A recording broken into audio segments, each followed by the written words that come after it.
Hello dear students, life process में nutrition part का दूसरा लेक्चर आज मैं लेकर आया हूं आप सबके सामने। तो बोर्ड पे नजर मार के ही आपको पता चल गया होगा कि आज का लेक्चर क्या है। हाँ गाइस, आज का लेक्चर बहुत ज्यादा इंपॉर्टेंट होने वाला है, बहुत ज्यादा जबरदस्त होने वाला है, क्योंकि आज हम बेटा एक बहुत ही इंपॉर्टेंट प्रोसेस के बारे में पढ़ने जा रहे हैं, which we all call as photosynthesis. बचपन से आप पढ़ते आ रहे हो, बचपन से आप सुनते आए हो कि फोटोसिंथेसिस फोटोसिंथेसिस फोटोसिंथेसिस। आज बेटा आज के लेक्चर में हम पूरा मुकम्मल कंप्लीट तरीके से जानेंगे कि फोटोसिंथेसिस होता क्या है और किस तरीके से ये प्रोसेस होता है। चलिए बेटा स्टार्ट करते हैं आज का लेक्चर। फोटोसिंथेसिस सबसे पहले आपको पता होना चाहिए कि फोटोसिंथेसिस की प्रोसेस होती क्या है। यानी कि सबसे पहले हमें पता होना चाहिए कि फोटोसिंथेसिस किस चीज को बोलते हैं। ठीक है, तो यहां पर अगर आप डेफिनेशन पे नजर मारेंगे, फोटोसिंथेसिस क्या है बेटा? The process by which green plants, algae and some bacteria synthesize their own food carbohydrates from inorganic compounds in the presence of sunlight and chlorophyll। चलिए बेटा समझ लीजिए इस डेफिनेशन को। फोटोसिंथेसिस एक ऐसा प्रोसेस है जो ग्रीन प्लांट्स में होता है, जो एल्गी में होता है और कुछ बैक्टीरिया में होता है। और इस प्रोसेस में होता क्या है? इस प्रोसेस में ये ऑर्गेनिज्म्स जो है अपना खाना, अपना फूड खुद सिंथेसाइज करते हैं, खुद प्रिपेयर करते हैं। और इसके लिए, इस फूड को प्रिपेयर करने के लिए इनको किन चीजों की जरूरत पड़ती है? इसके लिए बेटा इनको इनऑर्गेनिक कंपाउंड्स की जरूरत पड़ती है, जैसे कार्बन डाइऑक्साइड, जैसे वाटर। और इन दो के साथ साथ, इन इनऑर्गेनिक कंपाउंड्स के साथ साथ इनको चाहिए होता है सनलाइट एंड क्लोरोफिल। ठीक है, तो हम कह सकते हैं कि फोटोसिंथेसिस जो कि ग्रीन प्लांट्स में होता है, एल्गी में होता है, कुछ बैक्टीरिया में होता है, तो इसके लिए, इस प्रोसेस के लिए इन ऑर्गेनिजम्स को चार चीजों की जरूरत पड़ती है। एक तो कार्बन डाइऑक्साइड की जरूरत पड़ती है, वाटर की जरूरत पड़ती है, और इसमें प्रेजेंस होनी चाहिए सनलाइट और क्लोरोफिल की। ठीक है, अब अगर हम फोटोसिंथेसिस के रिएक्शन पे आ जाएंगे, तो यह है बेटा फोटोसिंथेसिस का reaction. Carbon dioxide plus water gives C6H12O6, this means glucose।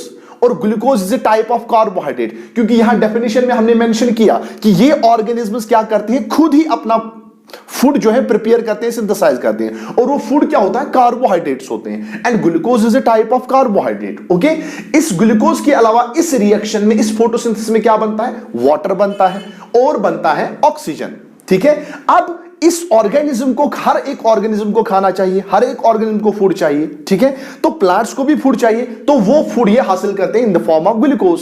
ठीक है, वो ये बनाते हैं in the form of glucose. और इसके अलावा जो वाटर बनता है वो भी इनको डिफरेंट एक्टिविटीज में मदद देता है। इसके अलावा जो एक्स्ट्रा वाटर होता है प्लांट्स में, वो ये रिलीज करते हैं in the form of vapours, जिस प्रोसेस को हम ट्रांसपिरेशन बोलते हैं। ठीक है, क्योंकि हमें पता है कि लीव्स में छोटे छोटे पोर्स होते हैं, जहां से ये एक्स्ट्रा वाटर को in the form of vapours बाहर फेंकते हैं, और उसी प्रोसेस को हम बोलते हैं ट्रांसपिरेशन। और ऑक्सीजन भी ये बाहर छोड़ते हैं एनवायरमेंट में, एटमॉस्फेयर में, और एटमॉस्फेयर में से हम ऑक्सीजन को फिर से इस्तेमाल करते हैं। ह्यूमन बींग्स, एनिमल्स इस्तेमाल करते हैं ऑक्सीजन को, और रेस्पिरेशन प्रोसेस के लिए इस्तेमाल करते हैं। चलिए, अब यहां पर इस रिएक्शन पे अगर आप फिर से नजर मारेंगे, जो इस फोटोसिंथेसिस की सबसे पहली चीज जो हमें चाहिए, that is carbon dioxide. Carbon dioxide कहां से आता है? ये एटमॉस्फेयर से आता है। ठीक है, जब हम एक्सहेल करते हैं, जब हम सांस बाहर छोड़ते हैं, तो कार्बन डाइऑक्साइड बाहर छोड़ते हैं, और ये कार्बन डाइऑक्साइड हवा में जाके फिर इसको प्लांट्स ले लेते हैं। ठीक है, और उसके बाद इस फोटोसिंथेसिस के लिए क्या चाहिए? वाटर चाहिए। अब वाटर कहां से आता है? प्लांट्स अपने रूट्स के जरिए से, सॉइल से इस वाटर को हासिल करते हैं। ठीक है, हाँ, अब ये दो चीजें मिल गई, ये इनऑर्गेनिक कंपाउंड्स हैं। ठीक है, अब दूसरी चीज, तीसरी चीज क्या चाहिए? क्लोरोफिल, जो कि ग्रीन पिगमेंट होता है प्लांट्स में। ठीक है, ये भी अवेलेबल होना चाहिए। और चौथी चीज सन की लाइट। ठीक है, ये भी एसेंशियल है किस चीज के लिए? फोटोसिंथेसिस के लिए। जब ये चार चीजें मौजूद होंगी, तब जाके ये प्लांट्स क्या बनाएंगे? ग्लूकोज बनाएंगे, वाटर बनाएंगे, ऑक्सीजन बनाएंगे। लेकिन हमें ज्यादा यहां पर काम किसके साथ है? ग्लूकोज के साथ है, because glucose is the source of food for the plants. Glucose is the source of food for the cells of the plants. ठीक है, अब यहां पर अगर आप एक बार फिर से नजर मारेंगे, जो ये फोटोसिंथेसिस है, अगर हम ऐसे भी कहेंगे कि फोटोसिंथेसिस प्रोसेस में क्या होता है, इसमें इनऑर्गेनिक कंपाउंड्स कन्वर्ट हो जाते हैं इनटू ऑर्गेनिक कंपाउंड्स। ठीक है। आप देखिए बेटा यहां पर कार्बन डाइऑक्साइड, वाटर क्या है, इनऑर्गेनिक कंपाउंड्स हैं, और इनसे क्या बन रहा है, ग्लूकोज। ग्लूकोज क्या है, ऑर्गेनिक कंपाउंड है, ठीक है। और तो हम कह सकते हैं photosynthesis is the process in which inorganic compounds are converted into organic compounds, ठीक है। या तीसरे तरीके से हम यह भी कह सकते हैं कि फोटोसिंथेसिस ऐसा प्रोसेस है जिसमें लाइट एनर्जी कन्वर्ट होती है इनटू केमिकल एनर्जी, ठीक है। क्योंकि बेटा सन से जो लाइट होती है, सन की लाइट के बगैर प्लांट्स फोटोसिंथेसिस नहीं कर सकते हैं, ठीक है। अब जो ये प्लांट्स जो होते हैं ये सन की लाइट को ट्रैप करते हैं, उसके बाद इस सन की लाइट को किसमें कन्वर्ट करते हैं, केमिकल एनर्जी में। क्योंकि बेटा जो यहां पर ये खाना बन रहा है ना, जो यहां पर ग्लूकोज बन रहा है, जो कार्बोहाइड्रेट बन रहा है, अब ये carbohydrate is a source of food. अब फूड में कौन सी एनर्जी होती है, केमिकल एनर्जी होती है। तो हम कह सकते हैं कि फोटोसिंथेसिस के दौरान, during the process of photosynthesis, what happens, the light energy is converted into the chemical energy, ठीक है। तो ये हो गई बेटा फोटोसिंथेसिस की definition, and this is the general reaction of the process of photosynthesis, ठीक है। अब आगे चलते हैं, फोटोसिंथेसिस कहां पे होती है। बचपन से आप पढ़ते आए कि फोटोसिंथेसिस प्लांट्स के लीव्स में होती हैं, ठीक है। अब थोड़ा सा स्टेप हम आगे चलेंगे। 9th क्लास में आपने सेल के बारे में पढ़ा है, ठीक है, और आपने ये भी पढ़ा है कि सेल में बहुत सारे ऑर्गेनेल्स होते हैं। माइटोकॉन्ड्रिया होता है, लाइसोसोम होता है, वैक्यूल होता है, एंडोप्लाज्म रेटिकुलम होता है, गोल्गी अपैरेटस होता है, इसी तरीके से क्लोरोप्लास्ट भी होता है, ठीक है। तो हम कह सकते हैं कि जो प्लांट्स की सेल्स हैं इसमें बहुत सारे ऑर्गेनेल्स हैं, और इन ऑर्गेनेल्स में एक ऑर्गेनेल है बेटा जिसको हम क्या बोलते हैं, जिसको हम क्लोरोप्लास्ट बोलते हैं। So this is one of the cell organelles in the plant cell, ठीक है। अब यही वो सेल ऑर्गेनेल है, यही वो क्लोरोप्लास्ट है जिसके अंदर फोटोसिंथेसिस हो सकती है, होती है, ठीक है। यह हम ऐसे भी कहेंगे, जो फोटोसिंथेसिस है वो लीफ में होती है, ठीक है, बचपन में आपने पढ़ा था। अब हम एक स्टेप ऊपर आ गए, अब हम कहते हैं कि लीफ की सेल्स के अंदर फोटोसिंथेसिस होती है। अब एक स्टेप ऊपर जाइए, अब हम कह रहे हैं कि लीफ की सेल्स के अंदर जो क्लोरोप्लास्ट सेल ऑर्गेनेल है उसके अंदर फोटोसिंथेसिस होती है, ठीक है। सो सेल के अंदर जो ये लीफ है ना, यहां पर मैंने लीफ बनाया है, ठीक है, तो आप देख सकते हैं यहां पे मैंने छोटे छोटे सर्कल्स बनाए। ये लीफ क्या है, ये हजारों लाखों की सेल्स से बना है, ठीक है ना, इसमें बहुत सारी सेल्स हैं, ठीक है। अब इन सेल्स के अंदर एक ऑर्गेनेल है जिसका नाम है क्लोरोप्लास्ट। इसी क्लोरोप्लास्ट में क्या होती है, फोटोसिंथेसिस। तो यहां पर मैंने, अगर आपको 9th क्लास का आप रिकैप्चुलेट करेंगे, ये 9th क्लास में आपने पढ़ा होगा कि ये क्लोरोप्लास्ट जो होता है इसका स्ट्रक्चर कुछ इस तरीके से होता है, ठीक है ना। बाहर से इसको दो मेम्ब्रेन्स होते हैं, ये है आउटर मेम्ब्रेन, ये है इनर मेम्ब्रेन, ठीक है ना। अब अंदर जाइए, जो ये स्पेस है, जो इसके अंदर फ्लूइड होता है, जो इसके अंदर मैट्रिक्स होता है, उसको बेटा हम बोलते हैं स्ट्रोमा, ये आपको याद होगा, ठीक है, हाँ। और उसके बाद जो आप ये वाले स्ट्रक्चर्स देख रहे हैं, आप देख रहे हैं छोटी छोटी कॉइन लाइक स्ट्रक्चर्स, ये आप देख रहे हैं, ये कॉइन लाइक स्ट्रक्चर्स हैं, ठीक है, हाँ। अब इनको हम क्या बोलते हैं, इनको बेटा हम बोलते हैं, ये जो ये ओवल शेप्ड स्ट्रक्चर्स आप देख रहे हैं, गोल गोल, ठीक है ना, ओवल शेप्ड, इनको बेटा हम बोलते हैं थाइलाकॉइड्स, आपको याद होगा, इनको थाइलाकॉइड्स बोलते हैं। अब ये थाइलाकॉइड्स एक दूसरे के ऊपर चढ़ते चढ़ते चढ़ते चढ़ते क्या बनाते हैं, एक स्ट्रक्चर बनाते हैं, उसका नाम है बेटा ग्रैना, ठीक है। तो हम कह सकते हैं कि ये पूरा स्ट्रक्चर जो है ये ग्रैना है, और ग्रैना किसका बना है, थाइलाकॉइड्स का बना है, ठीक है। तो इतना क्लियर हो गया होगा आपको कि फोटोसिंथेसिस प्रोसेस जो है ये लीफ की सेल्स के अंदर जो क्लोरोप्लास्ट सेल ऑर्गेनेल है वहां पर फोटोसिंथेसिस होती है, ठीक है, हाँ। अब आगे हम जाके देखेंगे कि किस तरीके से इस क्लोरोप्लास्ट के अंदर ये फोटोसिंथेसिस का प्रोसेस होता है, ठीक है। अब आगे चलते हैं बेटा, यहां पे ध्यान दीजिए बेटा, 15 मिनट में आप फोटोसिंथेसिस पूरा क्लियर कर देंगे। 15 मिनट में सारा कुछ आपको फोटोसिंथेसिस के बारे में पता चल जाएगा, ठीक है। अब चलिए, फोटोसिंथेसिस जो होती है इट ऑकर्स इन 2 फेजेस, ठीक है, ये 2 फेजेस में होता है, ठीक है।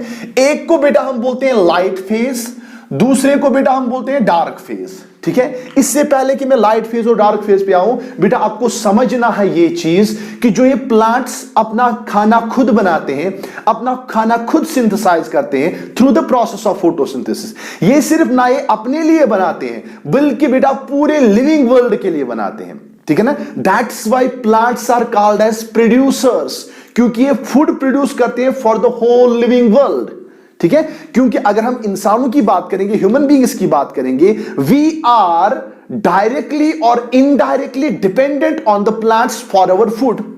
आप देख लीजिए बेटा, हम रोटी खाते हैं, आटा कहां से आता है? प्लांट से आता है। हम चावल खाते हैं, कहां से आता है? प्लांट से आता है, ठीक है ना। हाँ, हम दूध पीते हैं, एनिमल से आता है, लेकिन एनिमल्स क्या खाते हैं? प्लांट्स को खाते हैं, ठीक है। सो वी आर डायरेक्टली और indirectly dependent on plants for our food. लेकिन ये प्लांट्स खाना कैसे बनाते हैं? Through the process of photosynthesis. अब फोटोसिंथेसिस कितने फेजेस में होती है बेटा? आपको समझना है, ये फोटोसिंथेसिस 2 फेजेस में होती है। एक को बेटा हम बोलते हैं लाइट फेज, दूसरे फेज को बेटा हम बोलते हैं डार्क फेज। बेटा ये आपको मैं 5-6 मिनट में पूरा क्लियर कर दूंगा कि ये लाइट फेज डार्क फेज क्या होता है, ठीक है। हाँ, अब इसको आप बेटा लाइट फेज या लाइट रिएक्शन भी बोल सकते हैं, इसको आप डार्क फेज या डार्क रिएक्शन भी बोल सकते हैं, ठीक है। अब चलिए लाइट फेज पे पहले आते हैं कि ये फोटोसिंथेसिस का लाइट फेज क्या होता है। सबसे पहली चीज जो लाइट फेज होता है बेटा या लाइट रिएक्शन होती है, इट ऑकर्स इन ग्रेना। अभी यहां पे आ जाइए, मैंने अभी बोला फोटोसिंथेसिस प्लांट्स की लीफ सेल्स के क्लोरोप्लास्ट के अंदर होती है। अब ये जो है ना, ये क्लोरोप्लास्ट में जो ये स्ट्रक्चर्स है ग्रेना, इनमें होता है क्या? फोटोसिंथेसिस का लाइट फेज या फोटोसिंथेसिस की लाइट रिएक्शन। अब ग्रेना किसका बना है? थाइलाकॉइड्स का बना है। तो हम कह सकते हैं कि लाइट फेज जो है ये क्लोरोप्लास्ट के ग्रेना के थाइलाकॉइड्स में होता है, ठीक है। हाँ, चलिए अब लाइट फेज में होता क्या है? लाइट फेज में कौन कौन सी चीजें होती हैं? इसमें बेटा 2 चीजें आप याद रखेंगे। लाइट फेज में 2 चीजें होती हैं फोटोसिंथेसिस के दौरान। एक तो हो गया बेटा absorption of light energy by chlorophyll. सबसे पहली चीज आप याद रखेंगे, जो बेटा ये थाइलाकॉइड्स होते हैं ना, ये वाले स्ट्रक्चर्स थाइलाकॉइड्स, इनके अंदर बेटा प्रेजेंट होते हैं क्लोरोफिल पिगमेंट्स, ठीक है ना। ये क्या होते हैं? ये थाइलाकॉइड जो होते हैं, दे कंटेन क्लोरोफिल, ठीक है। क्लोरोफिल के बगैर तो फोटोसिंथेसिस नहीं होगी, ऑलरेडी हमने बोला, ठीक है। In presence of chlorophyll photosynthesis होती है। अब ये क्लोरोफिल कहां पे है? थाइलाकॉइड्स में है, ठीक है। तो ये लाइट फेज जो है बेटा, इसको लाइट फेज क्यों बोला जाता है? लाइट रिएक्शन क्यों बोला जाता है? क्योंकि ये फेज जो है, ये रिएक्शन जो होती है, ये in the presence of light होती है, in the presence of sunlight होती है। This is the reason why we call this phase as light phase और लाइट रिएक्शन। चलिए बेटा, ग्रेना में होती है, क्लोरोप्लास्ट की ग्रेना में, और इसमें क्या क्या चीजें होती है? पहला absorption of light energy by chlorophyll. इसमें सबसे पहली चीज जो होती है, जो इस ग्रेना के या थाइलाकॉइड्स के अंदर क्लोरोफिल पिगमेंट होता है, ये इस एनर्जी को क्या करते हैं? ये सन की एनर्जी को क्या करते हैं? एब्जॉर्ब करते हैं, ठीक है। और जब ये एब्जॉर्ब करते हैं तो ये एमिट करते हैं इलेक्ट्रॉन्स। क्या करते हैं? एमिट इलेक्ट्रॉन्स, ठीक है। अब यहां पे आपको ध्यान रखना है, जो ये क्लोरोफिल पिगमेंट लाइट फेज के दौरान एनर्जी क्या कर रहा है? एब्जॉर्ब कर रहा है, ठीक है। अब दूसरी स्टेप, जो लाइट फेज का दूसरा स्टेप है, उसमें ये एनर्जी जो कि क्लोरोफिल ने एब्जॉर्ब की, वो एनर्जी हम लाइट फेज के दूसरे स्टेप में इस्तेमाल करने वाले हैं। अब दूसरा स्टेप क्या है? Conversion of light energy into chemical energy and splitting of water into hydrogen and oxygen. अब बेटा यहां पे आपको ध्यान रखना है कि दूसरे स्टेप में लाइट एनर्जी कन्वर्ट होती है केमिकल एनर्जी में, और दूसरी चीज क्या होती है कि वाटर मॉलिक्यूल्स जो होते हैं, जो प्लांट्स रूट्स के जरिए से ऊपर लाता है, वो स्प्लिट होता है इनटू हाइड्रोजन एंड ऑक्सीजन, ठीक है। और इसमें चाहे लाइट एनर्जी को केमिकल एनर्जी में कन्वर्ट करना है, स्प्लिटिंग ऑफ वाटर करना है, तो इसके लिए इलेक्ट्रॉन्स चाहिए, या इसके लिए ये वाली एनर्जी चाहिए जो कि क्लोरोफिल ने क्या की? पहले स्टेप में एब्जॉर्ब की, ठीक है।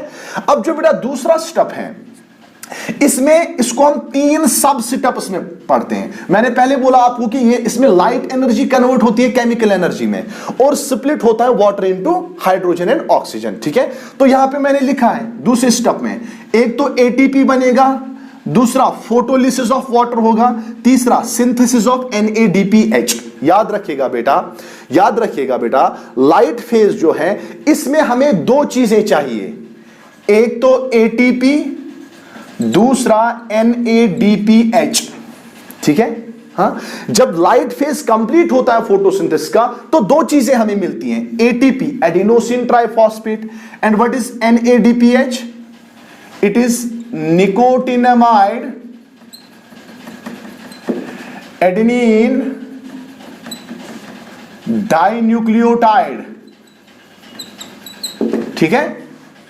अच्छा बेटा, अगर हम शॉर्ट में लिखेंगे ना ऐसे, अगर हम सिर्फ लिखेंगे NADP, इसका मतलब होगा निकोटिनेमाइड एडेनिन डाइन्यूक्लियोटाइड। ठीक है, जब मैं इसके साथ हाइड्रोजन जोड़ूंगा तो मैं बेटा इसको लिखूंगा रिड्यूस्ड, मैं इसको क्या लिखूंगा, रिड्यूस्ड निकोटिनेमाइड एडेनिन डाइन्यूक्लियोटाइड, क्योंकि बेटा जब भी किसी कंपाउंड में हाइड्रोजन ऐड होता है वो बेटा रिड्यूस होता है। ठीक है, अब जब NADP में H करेंगे ऐड तो ये बनेगा रिड्यूस्ड निकोटिनेमाइड एडेनिन डाइन्यूक्लियोटाइड। याद रखिएगा बेटा, लाइट फेज जब कंप्लीट होगी तो हमें ATP मिलेगा और NADP मिलेगा। ठीक है, अब यहां पर दूसरे स्टेप में क्या बोल रहा है कि लाइट एनर्जी कन्वर्ट होगी इनटू केमिकल एनर्जी। ठीक है, और फोटोलिसिस ऑफ वाटर होगा। अब हम देखेंगे कि कैसे होता है। ठीक है, सबसे पहले इस दूसरे वाले स्टेप में इसको हमने 3 सब स्टेप्स में डिवाइड किया है। पहले स्टेप में ATP बनता है। ठीक है, ATP कैसे बनता है, जब ADP के साथ फॉस्फेट मिलता है। ठीक है, what is ATP, it is adenosine, यहां पे मैं लिखूंगा what is ATP, it is adenosine triphosphate, adenosine triphosphate. अब मान लीजिए बेटा ये है एडिनोसिन, एडिनोसिन एक ऑर्गेनिक कंपाउंड है। जब इसके साथ 3 फॉस्फेट ग्रुप्स मिल जाते हैं, जब इसके साथ 3 फॉस्फेट ग्रुप्स मिल जाते हैं तो हम कहते हैं कि ये एडिनोसिन ट्राइफॉस्फेट है। ठीक है, अब यहां पे मैं बोल रहा हूं कि फॉर्मेशन ऑफ ATP, ये अभी हम लाइट फेज का दूसरा स्टेप पढ़ रहे हैं। दूसरे स्टेप में हम पहला सब स्टेप पढ़ रहे हैं, फॉर्मेशन ऑफ ATP। कैसे ATP बनता है, जब ADP के साथ फॉस्फेट मिलता है। What is ADP, ADP is adenosine diphosphate, यानी कि यहां पर एडिनोसिन के साथ 2 ही फॉस्फेट्स हैं। अब जब इसके साथ और एक फॉस्फेट ग्रुप मिलता है तो यह बनाता है ATP, एडिनोसिन ट्राइफॉस्फेट। ठीक है, हाँ, और इस प्रोसेस को बेटा हम बोलते हैं फोटोफॉस्फोरिलेशन।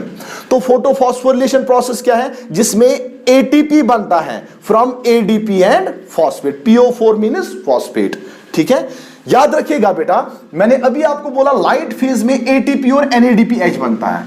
ये दोनों क्या है, ये दोनों एनर्जी के सोर्सेस हैं जो सेल को एनर्जी प्रोवाइड करते हैं। जब बेटा लाइट फेज के कंप्लीट होने के बाद जब ATP और NADPH बनेगा तो उसके बाद ये 2 सोर्सेस ऑफ एनर्जी जो है ये हमें बाद में इस डार्क फेज में काम आएंगे। ठीक है, तो मैं बोल रहा हूं लाइट फेज का जो लाइट फेज 2 स्टेप्स में होता है। पहला एब्जॉर्प्शन ऑफ लाइट एनर्जी में क्लोरोफिल, जो कि थाइलाकोइड्स में क्लोरोफिल पिगमेंट होता है, वो लाइट एनर्जी को क्या करता है, ट्रैप करता है, एब्जॉर्ब करता है। दूसरे स्टेप में लाइट एनर्जी कन्वर्ट होती है केमिकल एनर्जी में, और वाटर जो है वो स्प्लिट होता है इनटू हाइड्रोजन एंड ऑक्सीजन। तो इसके पहले सब स्टेप में हमने पढ़ा कि ATP कैसे बनता है। ATP के लिए हमें चाहिए ADP और फॉस्फेट, तब जाके ATP बनेगा। ठीक है बेटा, लेकिन इसके लिए, इस प्रोसेस को होने के लिए लाइट एनर्जी का होना जरूरी है, और लाइट एनर्जी तब मिलेगी जब इसको क्लोरोफिल एब्जॉर्ब करेगा। ठीक है ना, उसके बाद ये एनर्जी इस्तेमाल होगी, इसमें से जो इलेक्ट्रॉन्स है वो इस यहां पर इस्तेमाल होंगे ADP और फॉस्फेट को ATP बनाने में। ठीक है, हाँ, अब लाइट फेज का जो दूसरा स्टेप है, इसका जो दूसरा सब स्टेप है, उसमें क्या होता है, फोटोलिसिस ऑफ वाटर, यानी कि वाटर ब्रेक होता है। फोटो का मतलब है लाइट, लिसिस का मतलब है वाटर, यानी कि लाइट की वजह से वाटर ब्रेक होना। यहां पर देखिए ये वाटर है, एनर्जी कौन सी है, लाइट एनर्जी है, इसकी वजह से ये वाटर ब्रेक होता है, क्योंकि हमें पता है वाटर में H2O होता है। ठीक है, तो यहां पर जब वाटर लिसिस होती है, इसकी ब्रेकडाउन होता है इसका, तो हमें मिलता है हाइड्रोजन एंड ऑक्सीजन। तो ये हो गया दूसरा पार्ट किसका, लाइट फेज के दूसरे स्टेप में। ठीक है, अब तीसरा क्या हो रहा है, तीसरा हमें बन रहा है synthesis of NADPH। What is NADPH, reduced nicotinamide adenine dinucleotide. अगर सीधे लिखेंगे NADP तो वो हो गया निकोटिनेमाइड एडेनिन डाइन्यूक्लियोटाइड, लेकिन मैं लिख रहा हूं NADPH। H चूंकि यहां पर H हाइड्रोजन ऐड हो रहा है तो ये बन गया रिड्यूस्ड निकोटिनेमाइड एडेनिन डाइन्यूक्लियोटाइड। अब आप कहेंगे सर ये NADP, ये NADPH कैसे बनता है? सिंपल सी बात है, जब NADP के साथ H ऐड हो जाएगा। अब आप कहेंगे सर ये H कहां से आ गया? अभी हमने देखा फोटोलिसिस ऑफ वाटर में हमें हाइड्रोजन मिला ना, अब ये वाला हाइड्रोजन इस NADP के साथ मिलता है और ये बनाता है NADPH। ठीक है, तो हमारा लाइट फेज कंप्लीट हो गया। हमारे लाइट फेज में हमें क्या मिल गया, ATP भी मिल गया, NADP भी मिल गया। ठीक है। हाँ, तो हमें लाइट फेज में एटीपी भी मिला, एनएडीपी भी मिला। अब ये एटीपी और एनएडीपी जो कि दोनों सोर्सेस ऑफ एनर्जी हैं, अब इन दोनों चीजों को हम इस्तेमाल करेंगे किसमें? डार्क फेज में, ठीक है ना। डार्क फेज को डार्क फेज क्यों बोलते हैं या डार्क रिएक्शन क्यों बोलते हैं? क्योंकि ये in the absence of light होता है, ठीक है, इस वजह से इसको डार्क फेज बोलते हैं। अब यहां पे आपको ध्यान रखना है डार्क फेज कहां पे होता है? Occurs in stroma. देखिए बेटा, जो ये क्लोरोप्लास्ट है, इसमें जो आप ये वाला पार्ट देख रहे हैं, ये वाला पार्ट देख रहे हैं जो खाली है, जिसमें फ्लूइड होता है, इसको बेटा हम बोलते हैं स्ट्रोमा, ठीक है ना। अब इसी स्ट्रोमा में होती है क्या? Dark reaction. अब यहीं पर क्यों डार्क रिएक्शन होती है? क्योंकि यहां पर वो एंजाइम्स मौजूद होते हैं जो इस डार्क रिएक्शन को अंजाम देने में मदद करते हैं, ठीक है। अब डार्क रिएक्शन में होता क्या है? जो बेटा हमें लाइट फेज से दो चीजें मिली, ATP and NADPH, ATP and NADPH, ये एटीपी और एनएडीपीएच जो होता है बेटा, इनको हम बोलते हैं एसिमिलेटरी पावर। ये क्या होते हैं? एसिमिलेटरी पावर होते हैं जो कि डार्क फेज में मदद करते हैं, डार्क रिएक्शन को होने में मदद करते हैं, ठीक है। तो एसिमिलेटरी पावर का मतलब होगा ये एक एनर्जी का पावर है, ठीक है, जो कि डार्क रिएक्शन को होने में मदद करता है। अब डार्क फेज में होता क्या है? Reduction of carbon dioxide to carbohydrate, ठीक है। अब reduction of carbon dioxide to carbohydrate का मतलब क्या हो गया? ये है बेटा CO2। जब कोई चीज रिड्यूस होती है ना, उसमें बेटा हाइड्रोजन ऐड हो जाता है, ठीक है। हाँ, यानी कि जो यहां पर जनरल रिएक्शन में हमने देखा CO2 plus H2O gives C6H12O6, यानी कि यहां पर हम देख रहे हैं जो ये CO2 है ना, इसमें H ऐड हो रहा है। जब H ऐड हो रहा है तो ये C भी आ गया, H भी आ गया, O भी आ गया, तो ये बन गया ग्लूकोज, ठीक है। हाँ, तो डार्क रिएक्शन में क्या होता है? यहां पर reduction of carbon dioxide to carbohydrate होता है, यानी कि कार्बन डाइऑक्साइड में हाइड्रोजन ऐड हो जाता है, ठीक है। अब डार्क फेज, डार्क रिएक्शन जो है बेटा, ये एक साइकिल ऑफ प्रोसेसेस हैं। डार्क रिएक्शन एक ही रिएक्शन नहीं है, ये साइकिल ऑफ रिएक्शंस हैं, बहुत सारी रिएक्शंस होती हैं, तब जाके पूरा डार्क साइकिल होता है। इस डार्क रिएक्शन को बेटा हम बोलते हैं कैल्विन साइकिल, भी हम इसको बोलते हैं, जो कि आपको हायर क्लास में पढ़ना है, ठीक है। कैल्विन साइकिल भी इसको बोलते हैं, जो मेल्विन कैल्विन साइंटिस्ट नामी साइंटिस्ट ने दिया था, ठीक है। अब इस डार्क रिएक्शन में होता क्या है? देखिए बेटा, यहां पर चार चीजें मिल रही हैं, RuBp, CO2, NADPH, ATP। एक तो बेटा जो लाइट फेज से हमें ATP और NADP मिल गया, वो मिल रहा है, ठीक है। प्लस तीसरी चीज जो यहां से हमारा इनऑर्गेनिक मटेरियल है कार्बन डाइऑक्साइड, ये भी यहां पर मिल रहा है, ठीक है। प्लस इनके साथ और एक चीज मिल रही है, RuBp। RuBp का मतलब हो गया रिबलोज बाइफॉस्फेट कार्बोक्सिलेज। चलिए बेटा, RuBp का मतलब क्या हो गया? रिबलोज बाइफॉस्फेट कार्बोक्सिलेज, ठीक है ना। ये एक तरह का एंजाइम होता है। और एंजाइम क्या होता है? एंजाइम वो चीज है जो रिएक्शन को फास्ट करती है लिविंग ऑर्गेनिज्म में, ठीक है। और एंजाइम्स हमेशा प्रोटीन्स के बने होते हैं। और एक पॉइंट यहां पे मैं ऐड करना चाहूंगा, जो ये RuBp है ना बेटा, ये एबंडेंट प्रोटीन है प्लांट्स में, ठीक है। प्लांट्स में अगर कोई एबंडेंट प्रोटीन है तो वो है RuBp, ठीक है। तो डार्क रिएक्शन में RuBp enzyme, carbon dioxide plus NADPH plus ATP, ये सारी चीजें मिलके क्या बनाते हैं? RuBp यहां फिर से वापस निकलता है, क्योंकि बेटा एंजाइम कभी भी यूज अप नहीं होता है रिएक्शन में, ये खर्च नहीं होता है, ठीक है। ये अपना काम करता है तो दूसरी बार दूसरी रिएक्शन में भी काम करेगा, तीसरी बार तीसरी रिएक्शन में भी काम करेगा। तो अगर ये RuBp इस रिएक्शन को करा रहा है तो ये वापस भी निकलेगा लास्ट पे, ठीक है। तो यहां पे हमें RuBp फिर से मिल रहा है, और प्लस हमें क्या बन रहा है? इंपॉर्टेंट चीज हमें बन रही है, दैट इज ग्लूकोज। ग्लूकोज हमें मिल रही है, ठीक है। अच्छा, प्लस हमें क्या मिल रहा है? ADP। अभी यहां पर क्या था? ATP का एक फॉस्फेट निकल जाता है, क्योंकि ATP as a source of energy है, ठीक है। ATP जब एनर्जी प्रोवाइड करता है तो मान लीजिए इसका एक फॉस्फेट निकल जाता है, तो ये फिर से वापस रह जाता है ADP, यानी कि एडिनोसिन डाइफॉस्फेट, ठीक है। और प्लस क्या निकलता है? NADP। यहां पर था NADPH। अब इस NADPH से ये H बाहर निकल गया और ये H मिल गया CO2 के साथ और इसने बनाया C6H12O6 और जो यहां पर ATP से एक फॉस्फेट निकल रहा था ना बाहर, वो भी यहां पर हमने ऐड कर लिया। ठीक है, तो डार्क रिएक्शन कैसे आप समझेंगे बेटा? डार्क रिएक्शन में बहुत सारी चीजें मिल जाती हैं, RUBP plus carbon dioxide plus NADPH plus ATP। ठीक है ना, तो वापस क्या निकल रहा है? RUBP तो एंजाइम है, ये तो वापस ही निकलेगा और कार्बन डाइऑक्साइड के साथ हाइड्रोजन ऐड हो जाता है। ठीक है ना, वो हाइड्रोजन कहां से आता है? वो NADPH से आता है। ये H कार्बन डाइऑक्साइड के साथ मिल जाता है, ये बनाता है C6H12O6। ठीक है, प्लस ATP से क्या होता है? ATP से एक फॉस्फेट बाहर निकल जाता है। ठीक है, क्योंकि इस रिएक्शन को करने के लिए एनर्जी चाहिए। ठीक है, तो जब एनर्जी चाहिए तो इसका एक फॉस्फेट निकल जाता है, तो वो फॉस्फेट हमने यहां पर ऐड कर लिया है। So this completes the dark phase और डार्क रिएक्शन। तो फोटोसिंथेसिस में दो रिएक्शंस हैं, light phase and dark phase, या लाइट रिएक्शन और डार्क रिएक्शन। लाइट फेज कहां पे होता है? प्लांट्स की लीव्स के क्लोरो सेल्स के क्लोरोप्लास्ट के अंदर होता है, और क्लोरोप्लास्ट में लाइट फेज कहां पे होता है?